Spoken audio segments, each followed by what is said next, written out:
Bonjour à tous.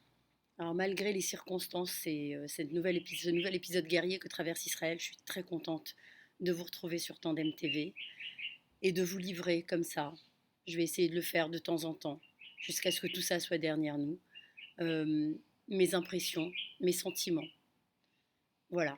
Et j'espère vous retrouver très vite euh, dans notre routine avec toutes nos émissions régulières sur Tandem TV. Alors depuis des mois, en terre d'Israël, certains nous répètent que judaïsme et sionisme sont deux choses différentes. On nous répète que le judaïsme s'est démodé et qu'Israël, fondé pour être le foyer du peuple juif, doit évoluer, se moderniser, progresser. Le progressisme, cette notion qui veut m'imposer de choisir entre mon identité et mon pays, alors que ces deux-là sont totalement indissociables. Cette notion qui veut m'imposer de m'assimiler en terre promise comme je m'assimilerai en France ou aux États-Unis. Cette notion qui veut m'imposer de choisir mon camp entre mes frères religieux de Jérusalem ou Nébrak et mes frères tatoués de Tel Aviv. Puis est arrivé le 7 octobre 2023. Shabbat Baboker Yom Yafé, Simchat Torah, et tout bascule. Le 7 octobre 2023, Kaftet Tishrei Tashpad, une date qui restera gravée dans ma mémoire. Une date que chaque être humain, enfin chaque juif, enfin chaque Israélien, gardera gravée dans sa mémoire, son cœur et son âme. Et comme pour le 11 septembre 2001, chacun se souviendra de ce qu'il faisait lorsqu'il a appris, compris l'impossible, l'impensable. Le plus grand massacre de juifs depuis la Deuxième Guerre mondiale.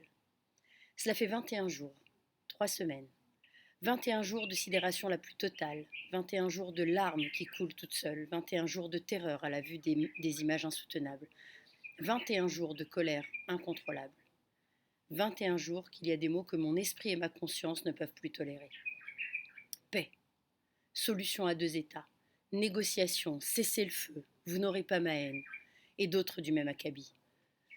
Eh bien moi je refuse de parler de paix avec des barbares capables de tuer une femme enceinte, de lui ouvrir le ventre, d'en sortir le fœtus et de lui couper la tête.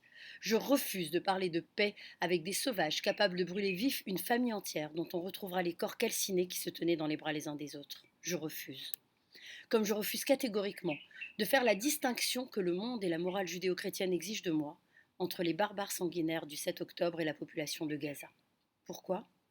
Parce que ceux qui sont venus violer, brûler, tuer le plus de juifs possible sont précisément la population de Gaza. Ce n'était pas une armée de mercenaires, non, non, non. C'étaient des hommes, jeunes et moins jeunes, parfois même des adolescents de 13 ou 14 ans, des pères, des fils, des frères, tous assoiffés de sang juif. Ce sont tous les glorieux shahids d'un peuple, d'une civilisation qui glorifie la mort. Est-il encore nécessaire de préciser que depuis 2005, il n'y a plus un seul juif dans la bande de Gaza? Est-il encore nécessaire de préciser qu'avant 1967, la bande de Gaza appartenait à l'Égypte et la Judée-Samarie à la Jordanie? Est-il encore nécessaire de préciser qu'il n'y a jamais eu d'État palestinien depuis la création du monde et que donc les Juifs n'ont volé les terres de personne? Malheureusement, en 2023, il est encore nécessaire de préciser tout cela. Golda Meir, il y a 50 ans, disait déjà: la paix s'installera ici le jour où les Arabes aimeront leurs enfants plus qu'ils ne nous haïssent. Elle disait les Arabes, pas les Palestiniens, non, non, les Arabes. Cela fait 21 jours que ces Arabes, appelés Palestiniens, on ne sait trop pourquoi, ont toute ma haine. 21 jours que j'exige que ma sécurité et celle de mes enfants passent avant celle de n'importe quel Gazaoui. 21 jours que je me fiche totalement et royalement de la douleur des mères de Gaza qui glorifient la mort et éduquent leurs enfants dans la haine. En 1975, Herbert Pagani concluait son plaidoyer pour ma terre par ces mots: je me défends, donc je suis. Je me défends, donc je suis. 21 jours qu'Israël en tant que nation a du mal à respirer. 21 jours qu'Israël en tant que nation est triste, en colère, touché.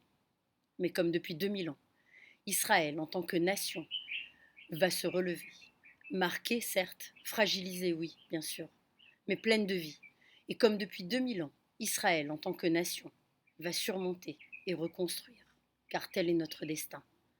Od lo avda tikvatenu, notre espoir n'est pas encore perdu. Atikva bachnot alpaim, cet espoir bimillénaire. Liot am chofshi be'artzenu, d'être un peuple libre sur sa terre. Eretz Tzion ve'Yerushalayim, la terre de Sion et de Jérusalem. Am Israël Chai.